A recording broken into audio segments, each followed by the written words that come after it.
Jadi anak-anak tuh benar-benar merasa bahwa sekolah itu tempat mereka untuk menuangkan semua yang ada di dalam pikiran dan emosi, ide, iya, semuanya ada. Bu ya. Iya. Jadi kalau dulu belajar hanya menggunakan textbook, kalau sekarang sudah tidak lagi. Kami sudah berinovasi juga ya namanya menggunakan teknologi. Halo teman-teman sekalian, ketemu lagi bersama saya Jenny. Kali ini kita kembali ngobrol mengenai salah satu guru yang merupakan semifinalis sayembara guru favorit SD sekota Palembang tahun 2023-2024. Kali ini kita dari perwakilan SD 157 Kota Palembang dengan Ibu Desi Mariani. Halo Ibu, apa kabar? Alhamdulillah sehat. Sehat Bu ya? Sehat. Jadi teman-teman kita akan mengulik banyak tentang siapakah Bu Desi Mariani ini. Oke. Ibu hari ini ngajar Bu? Alhamdulillah tadi ngajar karena bulan puasa jadi ngajarnya agak dikurangi jamnya ya. Tetap ngajar seperti biasa. Tapi dipercepat sekitar 1 jam 2 jam lagi ya. Gitu. Cuman tadi Ibu udah ngajar kelas 6. Iya betul. Ya. Ngajar kelas 6. Nggak killer Bu ya? Sekarang kayaknya sudah tidak zaman lagi dengan guru killer. Sebaiknya guru jangan killer lah. Guru adalah sahabat siswa juga. Iya betul. Ya. Jadi sebagai sahabat, sebagai teman, sebagai orang tua di sekolah. Ya, seperti itu. Karena seiring perubahan zaman, kurikulum juga banyak yang direvisi, diupdate tentunya Bu ya. Iya. Karena di era saya dulu kurikulum KTSP, era KTSP Bu. Iya. Jadi catat buku sampai selesai, ngeresum, terus nggak lama dulu tuh takut sekali Bu dengan guru-guru ya. Kelas 6 itu. Nah datang lagi Bu ini. Nah ternyata nggak enak Bu ya jadi guru ketika siswa tuh kayak ngerasa takut dan juga di hatinya tuh, dah Ibu ini datang puluh. Ada yang itu Bu. Iya ada seperti itu. Tapi kalau udah jadi sahabat mah enggak ya Bu ya. Tapi kalau sekarang udah enggak Bu ya. Saya inginnya kalau jadi guru itu jadi guru yang selalu dirindukan anak-anak. Jadi kalau kita nggak masuk, anak-anak tuh malah merasa kehilangan. Bukan malah senang ya. Bukan malah mereka bahagia kalau kita nggak datang. Artinya kita tidak mendapatkan tempat di hati mereka. Kalau menurut saya seperti itu. Jadi pengen menjadi guru yang dirindukan. Iya, pengen sekali menjadi guru yang dirindukan. Karena sulit untuk melakukan pendekatan dengan siswa itu sangat sulit. Apalagi kelas 6, era pubertas. Iya betul. Sedang mencari. Naksir itu pasti ada Bu ya?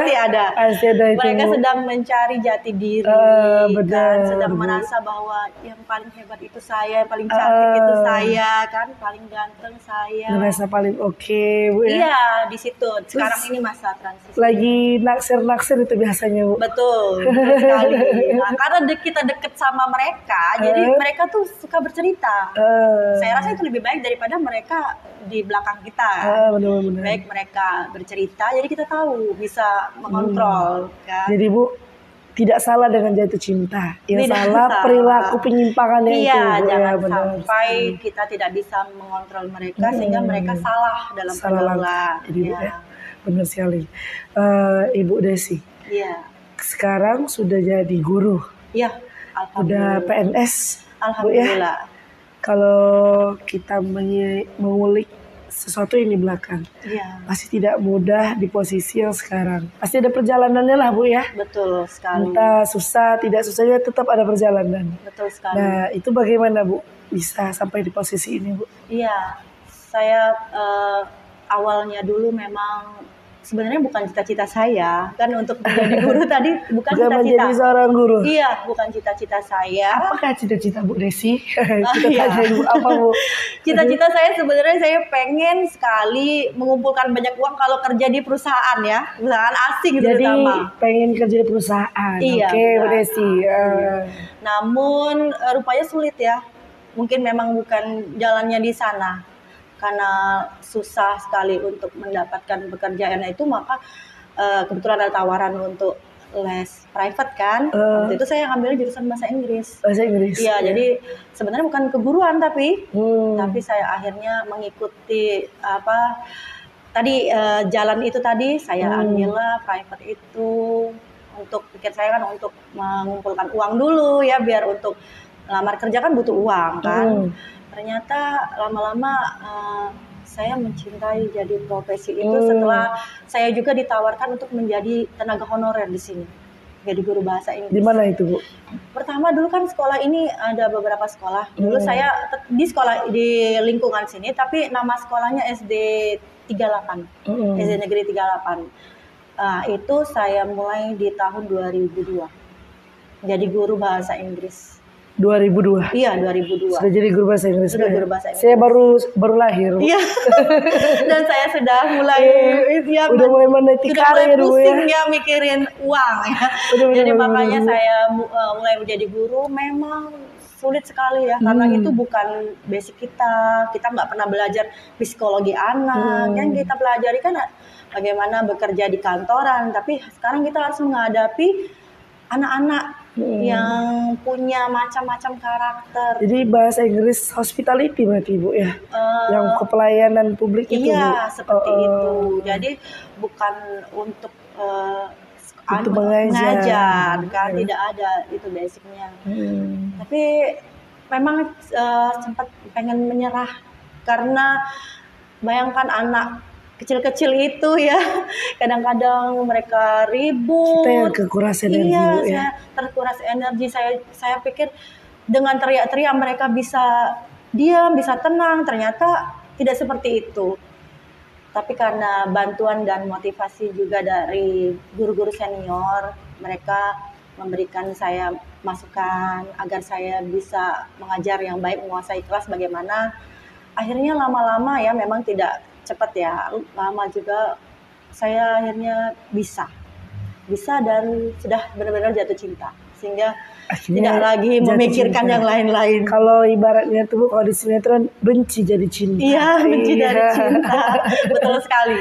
Kan cinta itu hadir karena terbiasa, Bu. Iya. Benar, nah kan? Betul, karena setiap hari itu kita penasaran juga ya, kok nggak bisa, hari ini harus bisa. Ternyata setelah itu akhirnya kita bisa karena harus mencintai ternyata profesi itu. Sama seperti kamu sama guru kan, gak suka matematika, tapi kalau suka dengan bagaimana gurunya, lama-lama akan suka dengan matematika. Iya. Jadi sahabat rumah, benci jadi cinta. Iya. Seorang Ibu Desi yang awalnya pengen jadi ini, Bu ya, pegawai perusahaan asing. Iya, dan sekarang jadi guru.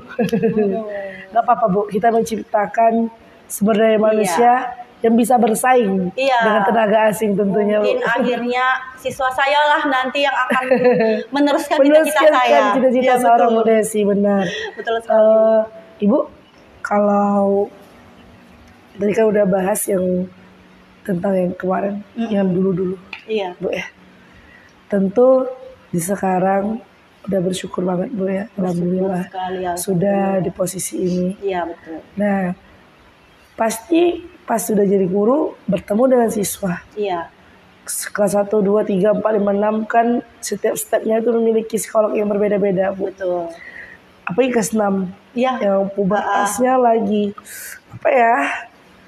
peralihan. Betul. Kita aja musim pancaroba, Bu, kita jadi pilek. Iya. Apalagi hormon yang lagi peralihan. Tentu ada dampaknya tentu, Bu ya. Kalau Ibu sendiri, bagaimana, Bu, menghadapi, beradaptasi dengan anak-anak agar bisa nyaman, Bu, dengan Ibu Desi. Bukan hanya menganggap sebagai guru, tapi sebagai sahabatnya, temannya. Bagaimana, Bu, caranya, Bu? Kalau yang selama ini saya terapkan, saya sudah dari tahun 2016, dari tahun 2015 itu yang sebagai guru kelas 6 ya, wali kelas 6 saya 2014 itu wali kelas 5. Kan anak-anak di kelas 5 dan kelas 6 itu memang emosinya sudah mulai tidak stabil kan, mereka memang berubah-ubah, mereka mulai mencari jati diri mereka kan. Nah di situ mereka ini ternyata bisa kita mengerti karakter mereka dengan cara memberikan pendekatan secara emosional. Jadi saya bukan menempatkan diri saya sebagai guru, tapi sebagai orang tua, sebagai teman, dan juga sebagai sahabat. Jadi saya membuka dengan seluas-luasnya kepada mereka. Kalau mereka ingin cerita, saya pasti tanggapi. Saya tidak pernah mengabaikan cerita mereka, walaupun kadang-kadang cerita mereka itu tidak penting. Ada mungkin bentuknya seperti aduan ke saya. Saya dengarkan semua. Saya dengarkan semua apa yang jadi keluhan mereka. Dan saya tidak pernah kalau dalam mengajar mengatakan kalau saya guru mereka, tapi kita sama-sama belajar. Nah, mungkin dari situ anak-anak yang pendiam itu mulai merasakan, oh saya seperti dengan orang tuanya sendiri. Akhirnya dari sedikit berbicara, akhirnya banyak. Mereka sering bercerita. Awalnya memang kalau waktu dia baru masuk kelas itu mungkin di bulan pertama itu masih belum terlihat karakternya. Tapi lama-lama mereka akan kelihatan, oh ini yang manja, ini yang pendiam, ini yang jahil. Nanti mereka tuh akan sama-sama. Terus kita beri motivasi saja setiap hari bahwa nanti kalau kalian sudah berpisah nih, tidak bisa lagi kalian akan merasakan nikmatnya sama-sama di sekolah ini. Benar itu, Bu. Nanti kan kalian akan ke jenjang yang lebih tinggi, nanti akan berpisah. Ketemu dengan teman baru lagi. Jadi lama-lama anak-anak itu memang akan berubah. Tidak selamanya dia nakal kan. Benar. Ya kalau menurut saya yang paling baik adalah melakukan pendekatan secara emosional. Harus libatkan hati, nggak bisa cuma. Jadi udah kayak anak kita sendiri, Bu. Iya, anggap dia seperti anak sendiri. Anak dari hati. Anak dari hati. Banyak anak saya. Saya juga berteman di media sosial dengan mereka. Oh, dengan anak-anak ya. Walaupun anak-anak yang sudah tamat pun kami tetap akrab karena kami saling follow di media sosial, jadi saling sapa. Akan dikenang. Iya. Sosok Bu Desi. Mungkin kita tidak tahu, Bu ya. Kita tidak tahu, Bu. Siapa tahu ke depannya 10 tahun yang akan datang ada juga yang jadi guru. Iya. Kenapa mau jadi guru? Saya terinspirasi dengan guru saya. Kan kita tidak tahu, Bu ya. Mudah-mudahan. Kalau tadi, Bu, agar anak jatuh hati sama kita dengan pendekatan emosional, Bu. Dan tentunya anak tersebut kan beragam, Bu ya. Iya. Pasti ada yang sangat aktif, ada juga yang Masya Allah aktifnya ini agak mengganggu. Iya. Nah, gimana, Bu? Kalau di kelas ketemu anak-anak yang aktifnya itu jahil, lebih ke mungkin mengganggu teman. Iya. Bagaimana, Bu ya? Kita kan di era sekarang nggak boleh kan kayak dulu yang nabuk tuh nggak boleh lagi. Nggak boleh. Kayak pukul-pukul tuh nggak boleh lagi. Nggak boleh. Karena itu memang salah, Bu ya. Iya. Nah, bagaimana, Bu, caranya mendidik anak dengan pola asuh yang tentunya yang terbaik, tapi anak itu nurut, Bu? Gimana, Bu? Iya, saya setiap tahun pasti ada. Pasti saya kebagian itu yang disebutkan oleh Mbak Jenny tadi ya. Ada yang anaknya jahil kan, bandel. Ya pasti itu terjadi kerusuhan di kelas. Jadi ribut, rusuh. Rusuh. Tapi sepertinya kalau ada dia memang agak sepi ya. Bener. Ya, saya nggak punya trik-trik terlalu khusus terhadap anak itu. Tapi saya pelajari dulu dia. Saya ajar bicara. Kenapa sih kok kamu di sekolah itu sepertinya, karena orang seperti itu kan sepertinya dia mencari perhatian. Mungkin dia di rumah dia kurang perhatian kan atau apa. Nanti kalau setelah dia cerita, saya akan tahu, oh itu penyebabnya. Yang sudah alami sepertinya mungkin orang tuanya sibuk bekerja. Jadi sepertinya dia itu di rumah jarang bermain keluar. Jadi di sekolah inilah tempat dia mengekspresikan emosi dia. Dirinya. Iya, tapi setelah diajak bicara, lama-lama berubah. Karena kan temennya juga itu kan mengeluh dengan kekurangan, dengan apa yang dia lakukan, merasa terganggu kan. Jadi saya kasih contoh bagaimana kalau kamu yang menjadi si A karena gangguan kamu, teman nggak bisa belajar. Lebih ke komunikasi, Bu. Iya. Dipanggil komunikasi. Iya, tapi kalau selama dalam belajar sepertinya karena kita ada komitmen ya sebelum belajar, kita ada perjanjian yang walaupun memang sering juga dilanggar ya, tapi tidak terlalu. Itu kalau sebelum belajar kita harus menghormati sesama teman, ya kan. Tapi nanti pas di istirahat biasanya ada saja yang diganggu. Tadi itu saya harus bertemu khusus dengan dia, harus ngobrol dari hati ke hati. apa sebenarnya yang terjadi. Saya ingin tahu apa tentang warganya, ya itu. Jadi kalau trik dari saya sebaiknya kalau memang ketemu dengan siswa seperti itu diajak ngobrol.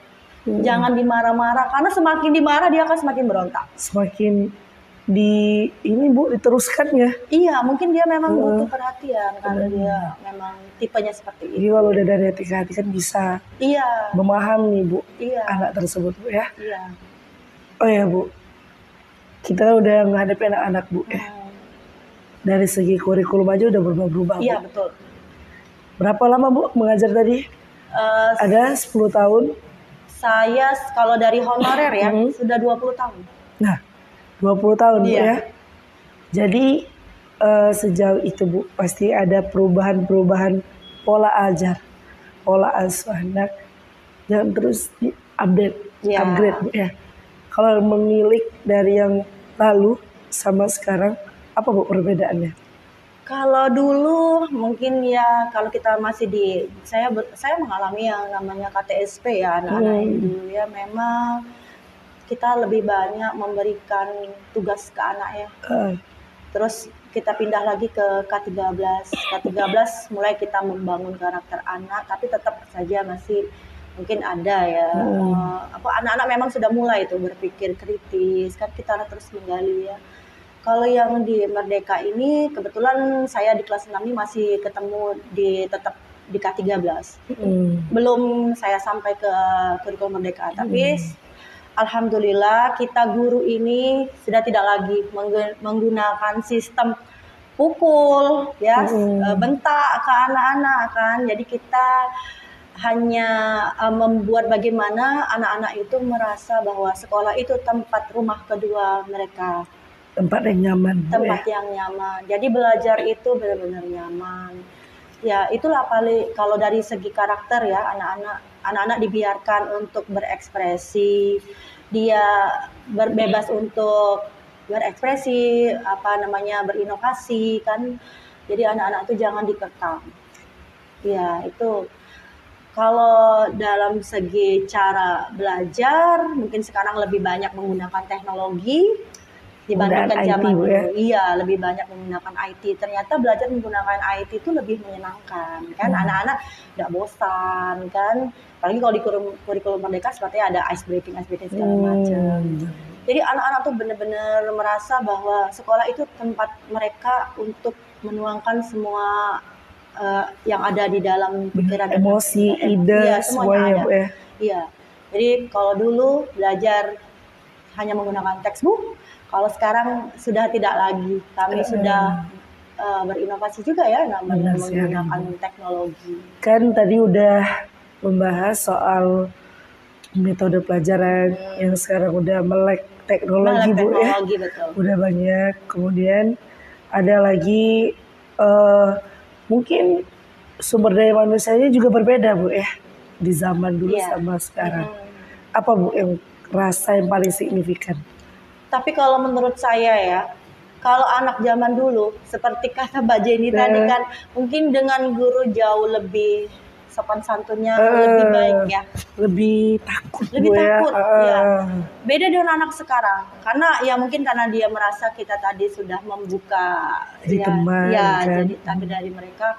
Tapi tetap kalau di kelas 6 ini, alhamdulillah anak-anaknya dia tahu, jadi tidak kurang ajar ya. Mungkin udah di rumah udah baik pendidikannya. Iya, sumber daya manusianya saya rasa kalau zaman dulu juga banyak loh anak-anak yang pinter-pinter. Bagus-bagus semua memang dari zaman saya mengajar itu memang anak-anaknya sudah bagus. Kebetulan di sekolah ini memang alhamdulillah siswanya juga bagus. Udah di rumah tuh udah terdidik memang. Iya, mereka. Jadi kalau saya menemukan sumber daya manusianya semakin hari semakin baik. Benar. Iya, semakin hari semakin baik. Sebenarnya Bu, kalau kita scroll media sosial Bu ya, tentunya banyak kan pakar-pakar yang sering ngomong. Iya. Kalau di era sekarang tuh anak-anak Gen Z, kalian ngomongin Gen Z Bu ya, Gen Z dan milenial, cerdas-cerdas. Iya. Cerdas-cerdas, pintar-pintar, melek teknologinya tuh cepat, memahaminya cepat. Tapi kekurangannya adalah apatis, Bu. Benar. Jadi lebih cuek, lebih acuh. Acuh tak acuh gitu, Bu ya. Kalau di sini ada nggak, Bu, siswa yang acuh tak acuh seperti itu? Ada, pasti ada. Dari dulu juga ada pasti ya. Ada, Bu, ada yang dia tidak terlalu peduli ya mau bagaimana. Tapi apalagi kalau zaman sekarang, makanya HP itu saya larang. Karena jadi nggak boleh bawa HP, boleh Bu, ya? dibawa HP, tapi tidak boleh dibuka saat pelajaran. Kecuali memang pelajaran itu membutuhkan untuk kita menggunakan HP tadi. Handphone, kan, ya. Karena kalau bukan mereka aja, kita juga kalau udah pegang HP pasti langsung ke distract, Bu. Nggak fokus lagi ke lain-lain. Benar sekali itu, Bu. Ya benar, tapi memang jiwa sosialnya agak kurang. Kalau karena mungkin pengaruh itu tadi. Memang kalau dari zaman dulu itu mereka tidak megang HP kan. Jadi mereka lebih senang bermain bersama. Jadi kerasa kekeluargaannya sebenarnya, Bu, ya. Tapi kita ciptakan sama-sama, Bu, ya. Iya, tapi karena saya sangat melarang, jadi setiap istirahat mereka sama-sama. Saya ingin kembali ke zaman dulu. Iya. Teknologi tetap penting, tapi untuk kebersamaan dengan teman juga tetap penting. Benar, bersosialisasi penting sekali. Oh ya, Bu, kan jadi seorang guru itu kan adalah salah satu pekerjaan mulia. Iya. Namun tentu ada jenjang karirnya, Bu. Iya. Pasti itu, Bu. Bagaimana, Bu, cita-cita selanjutnya? Apakah pengen jadi kepala sekolah? Saya tuh nggak tahu, Bu, ya. Soalnya waktu saya masih SD, perasaan saya itu guru-guru saya tuh nggak lama jadi kepala sekolah, Nah, makanya saya mengira setelah jadi guru tuh bisa langsung jadi kepala sekolah seperti itu, Bu. Tapi saya kurang tahu juga. Boleh nih kita sharing-sharing, Ibu. Adakah cita-cita selanjutnya gitu, Bu? Kalau dari saya ya, sampai saat ini saya sepertinya belum ada keinginan untuk ke sana. Ya, karena saya sangat mencintai tadi sudah ya. Jadi saya takut kehilangan momen-momen bersama anak-anak. Iya, saya merasa jadi guru itu, apalagi anak-anak SD ini, saya merasa ceria terus, bahagia terus, sampai saya tidak pernah mengalami yang namanya duka rasanya ya. Jadi, suka semua. Mood kita tuh dibuat naik, mood booster ya. Mereka itu jadi teman yang enak di sekolah daripada mungkin kalau jadi kepala sekolah nih di pikiran saya ya, itu saya tidak akan lagi khusus bertemu dengan dengan siswa seperti ini. Enggak secara face to face. Iya, tidak di kelas. Ya, mereka tidak merasa memiliki saya lagi. Saya takutnya di situ, tapi saya tidak tahu nanti. Tapi kalau sampai sekarang, Bu, saya hanya ingin menjadi guru. Jadi sebenarnya kan setiap orang tuh punya cita-citanya masing-masing, Bu. Iya, betul. Punya harapannya juga. Kalau ini Ibu kan udah sejauh ini, Bu, ya. Iya. Udah di posisi yang sekarang mencintai anak-anak juga.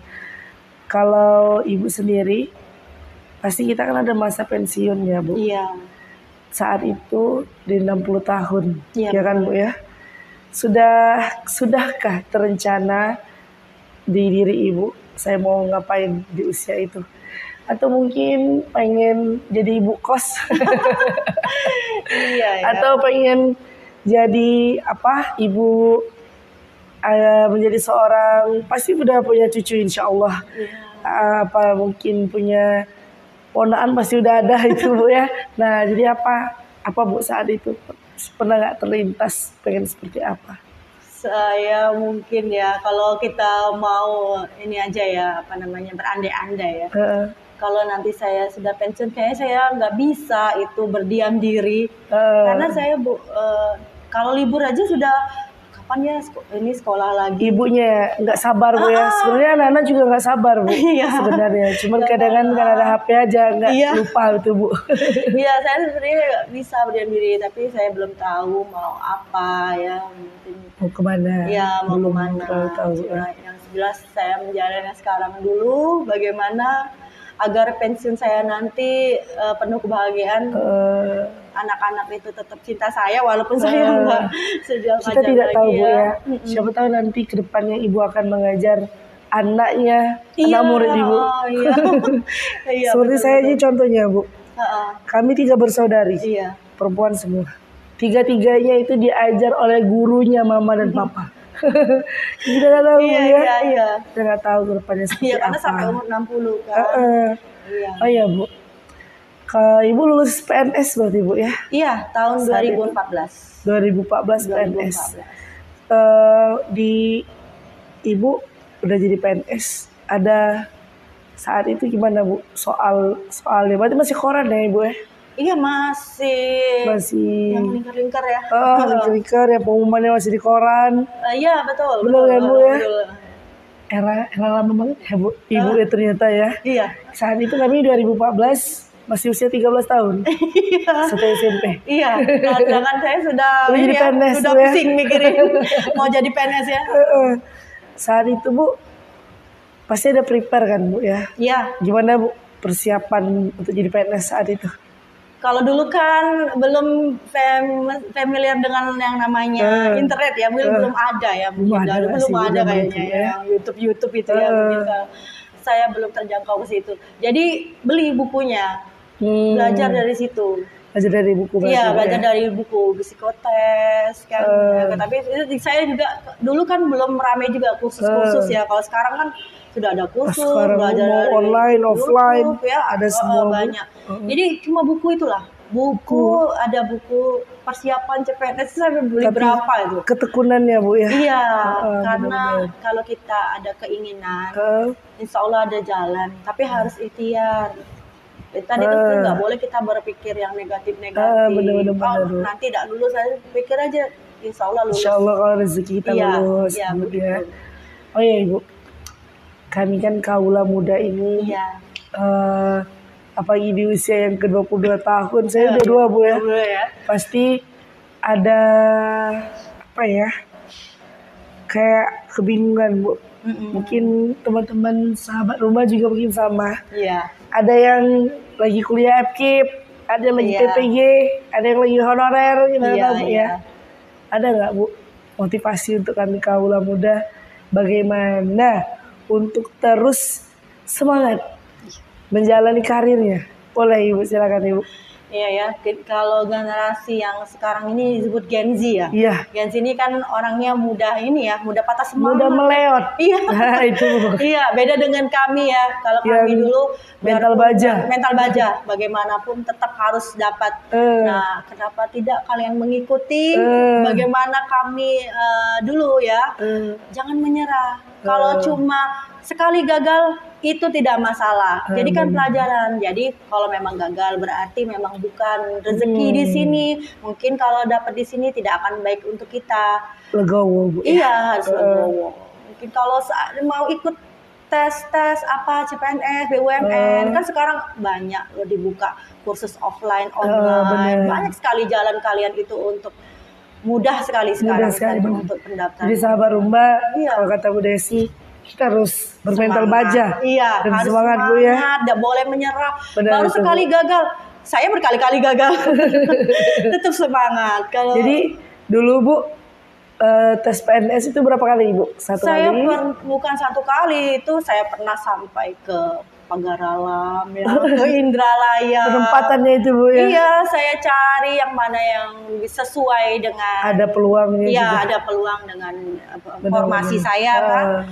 Alhamdulillah ternyata saya tidak direstui di sana, mungkin jauh dengan keluarga. Saya dapat di sini dekat dengan rumah. Benar. Iya, ternyata Allah itu lebih tahu. Lebih tahu kapan yang terbaik untuk kita, Bu. Benar. Tapi kan di balik itu Bu ada hikmah dan pembelajaran. Iya, jadi tetap semangat. Tidak boleh harus menyerah. Boleh menyerah.